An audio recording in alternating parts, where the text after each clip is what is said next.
I think my initial response was no, which just more like got him off balance a little bit to think about something different. I did come back around and say, yeah, we could do your annual retreat. We'd be glad to. But here's why I said no. We don't want to settle for a one-off event. One-off events are good for information. They're not going to create the lasting transformation, and your investment's worth more than that. This is the Leaders Rising podcast. Creating bigger futures, building thriving cultures. We believe you can become a leader worth following. All right, Jeff, kicking off most conversations that you and I have. How's the weather in Madison today?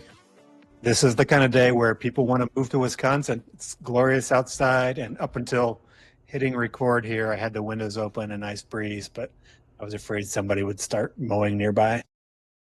My wife and I went to the gymnastics gym last night to pick up our youngest, and we're walking out. We walk out the door of the gym, headed to the car, and I'm like, man, it just feels so nice here right now.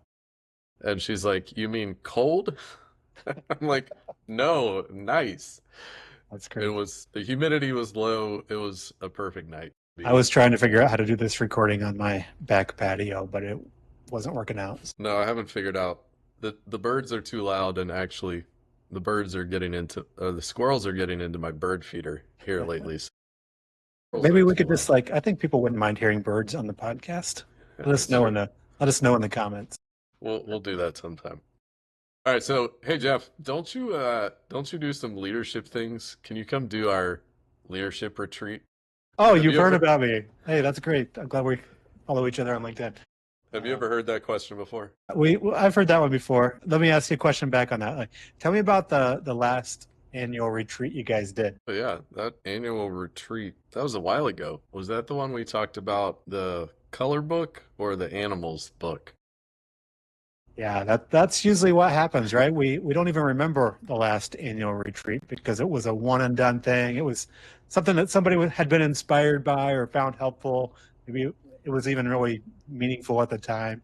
But the trick of those annual meetings is that if they are just a one and done thing, they give you some helpful information, but they don't lead to lasting transformation. And I think we can do better. What do you think, Aaron? We can definitely do better. I won't go into too many details because we want to be encouraging and motivating here on the podcast. But I have one of my former students went through a new manager training program that was almost the opposite of that inspirational once a year, but it was still the one and done. So it was all about, this one was probably less inspirational, more on information. But at the end of the syllabus, congratulations, you've got a certificate. Congratulations, you are a manager. Yeah. And it just seems like what's out there, there's lots of great ingredients. I think we're missing some of the connective tissue that makes it truly impactful and really land and help us to be the best of who we are and reach our true potential. I love that. Yeah, I started my career in the age of leadership conferences, right? And I have all the t-shirts and probably boxes of binders in my basement with all the information that I was inspired by. And I was sure I was going to come home and be a better leader.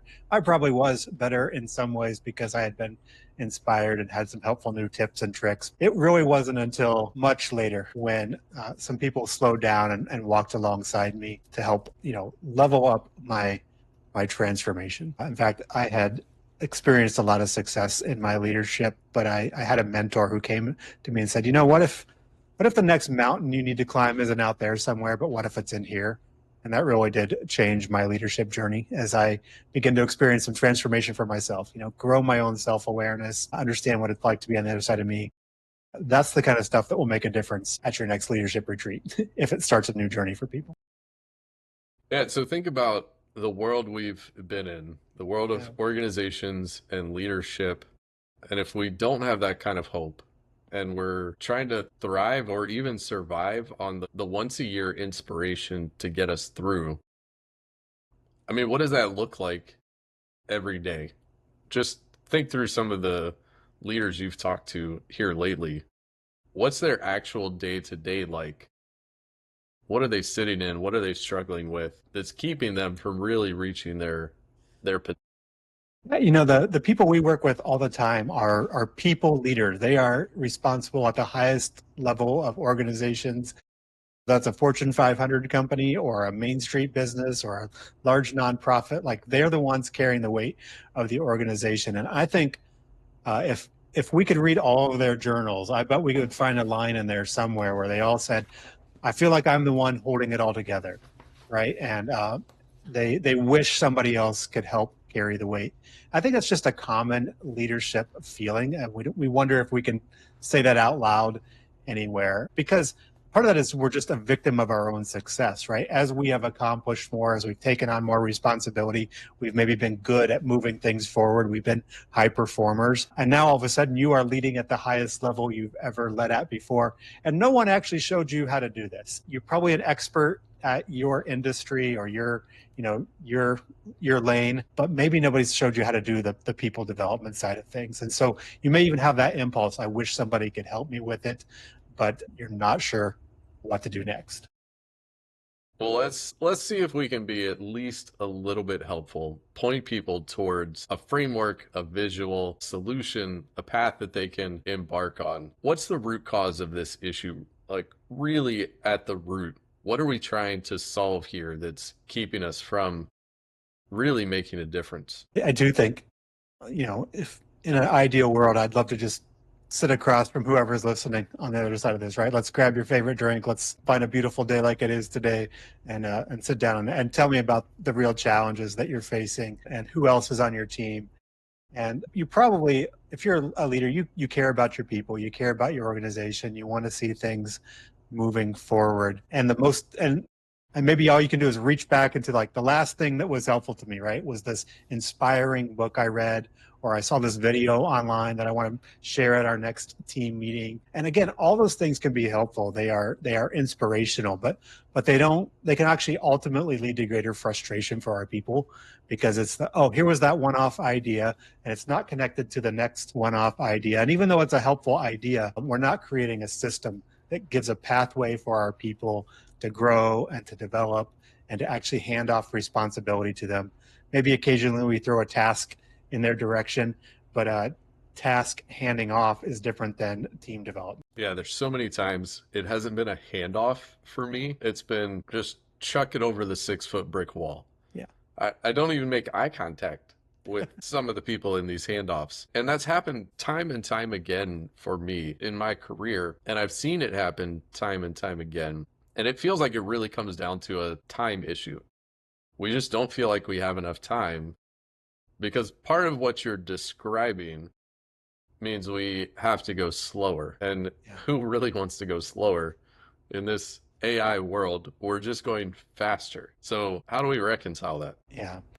The I do often say when I'm sitting across from a senior leader who's responsible for the organization, I say one of the painful realities I'm going to let you in on is that part of my job, at least for a little while, is to slow you down.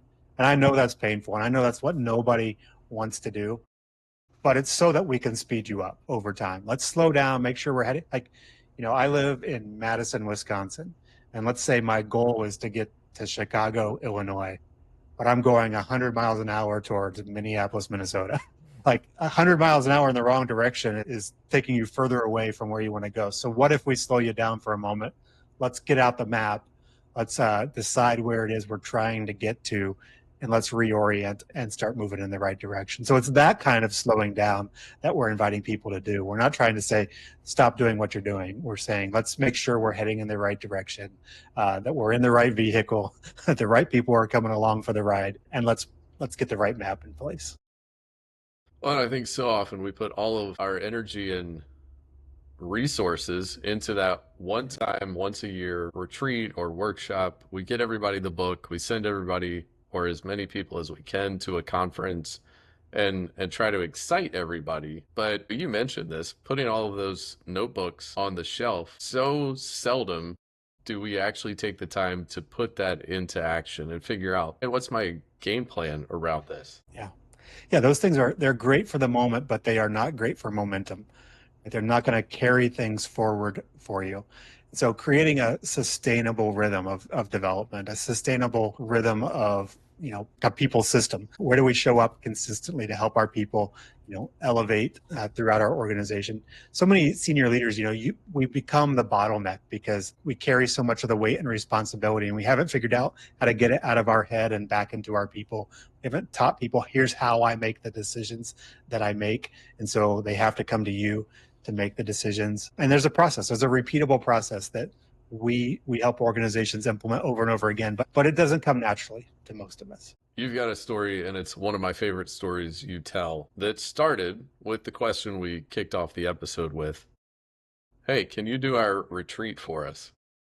Can you walk us through what that client ultimately discovered along that journey? Yeah, this is a great company. They've done a lot of great things. They make products that you've heard of. You probably have some in your house right now. And a new senior leader who really wants to help them continue to grow and excel as an industry leader. And we had gotten connected online somehow. I'm not even sure I remember the thing. And they had an upcoming, like his next thing he was responsible for was their annual senior leader retreat. And so it's where they do all their strategic planning. It's a multi-day thing. He's like, hey, could you guys come for a day and help our leaders be better? And it was that same question. Can you do our annual leadership retreat? And our answer is like, sure, of course we can. We'd be glad to help you out. But again, tell me about the last leadership retreat. And he's like, I don't even remember what we did. I'm sure we read a book and we sat around and talked about it and somebody helped us do the thing. I'm like, yeah, precisely. Again, we'd love to help you for that day, but that's never enough. Let's talk about the next 6 months and what we want to accomplish. And again, we begin to draw the map and paint a picture of what if 3 years from now your culture was and your leaders were healthier? What if everybody had a common playbook that they could draw from? What if everybody was speaking the same language? What if trust was at an all-time high? What if everybody knew who was next up in the leadership pipeline, which is not a thing that existed at all in this organization? And so just beginning to dream beyond the event into what kind of momentum do we want to build over time. And then that gets exciting, but then immediately reality sets in, right? Like, I don't think we have time for that is a common thing because this is a high performing, organization. They've got numbers to meet and all the kind of things. And so we just talked a little bit about like, well, you're already doing stuff. Like your team has regular rhythms already. Tell me about those. And then okay, so he tells me about the regular things. Well, what if we could infuse some of those things with some new intentionality? Right? What if it wasn't just going over this project was that and this person's working on that, but let's bring some new intentionality around it. How much of that time would it be worth carving out to gain momentum on those things we just talked about? And there was a number that came to mind, like, oh, we could give this many hours a month. Another organization we did it with was we could go every other week. Another organization was we could do this every 3 months, whatever the thing is. Okay, let's take what you're already doing. We're not trying to carve out a bunch of new time. Let's infuse what you're already doing with new meaning. Start to think long term. That's where it feels like we're slowing people down, but I hope you can already see like there's momentum, there's energy around it, and things begin to change. My favorite part of that story, and I'm just going to clarify because I think you were pretty nice in how you described this go round. Okay, maybe I was. He said, can you do the retreat? And you said no. Okay, yeah, we did say no. We said we don't do annual retreats. It's funny, but it's true. And I think the thing that our team loves to do is put the solution out there, help an organization see here's the roadmap you could possibly pursue and lay that out. We're not trying to shy away from telling you no if it's a bad idea. I think that's true. This is a senior C-suite leader who was responsible for this. And most C-suite leaders have a plan in mind, right? Like that's their job is we've got to have a plan for this. And so their plan was an annual retreat. And he did say, hey, can you do our annual retreat? I think my initial response was no, which just more like got him off balance a little bit to think about something different. I did come back around and say, yeah, we could do your annual retreat. We'd be glad to. But here's why I said no. We don't want to settle for a one-off event. One-off events are good for information. They're not going to create the lasting transformation, and your investment's worth more than that. Information, inspiration versus transformation. I think that sums it up right there. Yeah. There's so much information out there. We're in information overload. Yeah.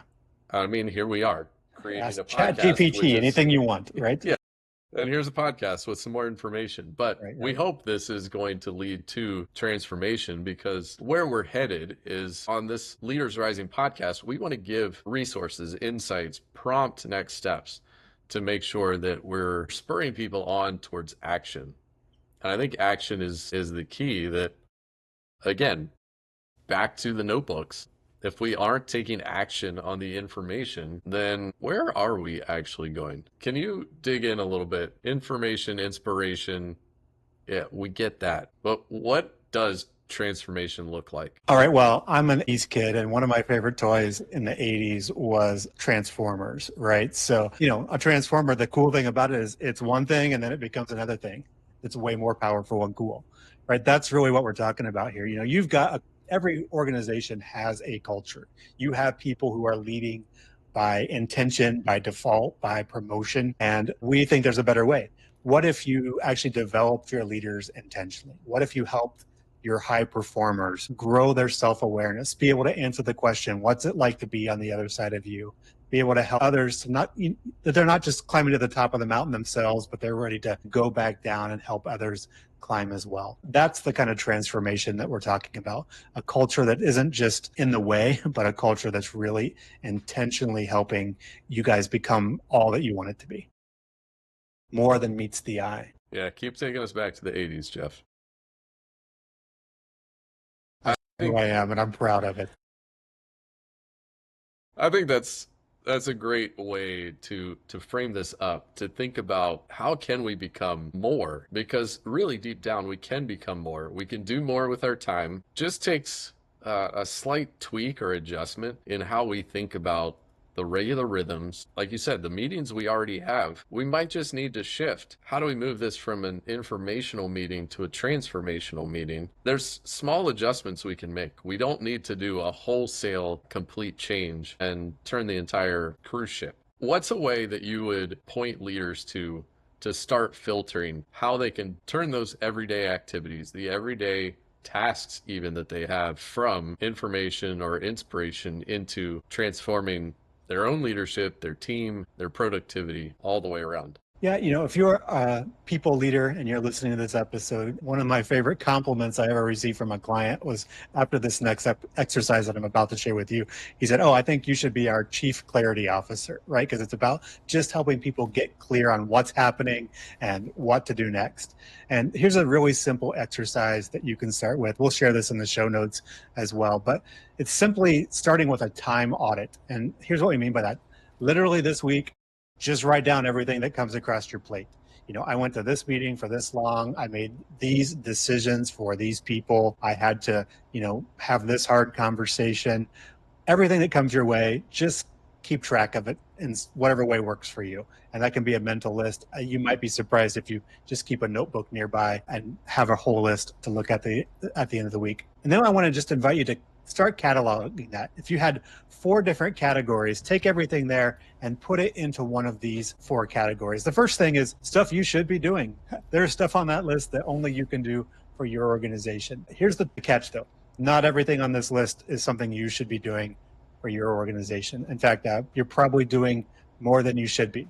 So there's a couple other categories. The next one would be delegate. Is there stuff on this that somebody else in your organization already knows how to do, but you've just become the default go-to person for it? And so, okay, I'm going to stop doing this and I'm going to delegate this task from now on. Now, there's some other things on this list that maybe nobody else in your organization yet knows how to do it. Maybe there's hiring decisions that need to be made and they keep coming to you, but perhaps you could develop somebody else to understand, here's what we're looking for in our people. Here are the value choices that they need to be able to make. Here are the skill sets that they need to possess. What could you develop in someone else to be able to hand it off to them? Again, that's one of those places where you may have to slow down for a short period of time, but in the long run is going to get you where you want to go. And then finally, I would guess for any one of us that does this exercise, you may not be surprised to find that there are things on this list that you should just drop. Why am I doing that? Why did I spend time doing this thing or that thing? I could just drop that. So doing, delegating, developing, and dropping. There's a resource that might help you get started. And those things that are underdeveloped, we can begin to build a plan for how to develop others. Well, and that's so incredible to think about the transformation that can happen from an individual when they are developed by the person who's leading them. There was a coachee I had at one point, somebody I was coaching, who really struggled with that idea of handing something off and that still being a win for this person. He just couldn't see how that would benefit him in the eyes of his leadership. And so he just kept doing it all. That was truly to his own ultimate demise. He just could never see that clearly. And it's such a great opportunity. There is one other layer to this, I think. When you think about energy, so it's not just what we're good at, but add in the layer of what energizes you. That may help you discern, hey, I should stop doing this because somebody else has a gift. They're skilled. They're really good at this and they love doing it. I hate it. Maybe you don't have to do that thing. Yeah, and again, to your point earlier, not just dumping that on somebody else, but really developing them, elevating people, not just, here you go, here's a task for you. So, as you look at leaders you've worked with, organizations, companies you've encountered, where do most leaders unintentionally get stuck when they try to start multiplying and building these multiplication cultures in their organizations? Good question. I think leaders get stuck in a couple of places. One is they confuse delegating with developing. Right. And we just talked about that a little bit, but delegation says, here, take this task and get it done. I don't want to be responsible for it anymore. Multiplication says, I see good things in you and I want to develop you. I want to help you climb higher. So I'm equipping you. I'm elevating you. And I think even in the tone of my voice, you can hear the difference in those things, right? Handing off responsibility to high performers is different than developing them into leaders. We can't just dump and run. We really do have to slow down, walk alongside, let people make mistakes, teach them how we make decisions, and develop them. So that's one way they get stuck. I'd say another quick thought is leaders get stuck because they stay in hero mode too long.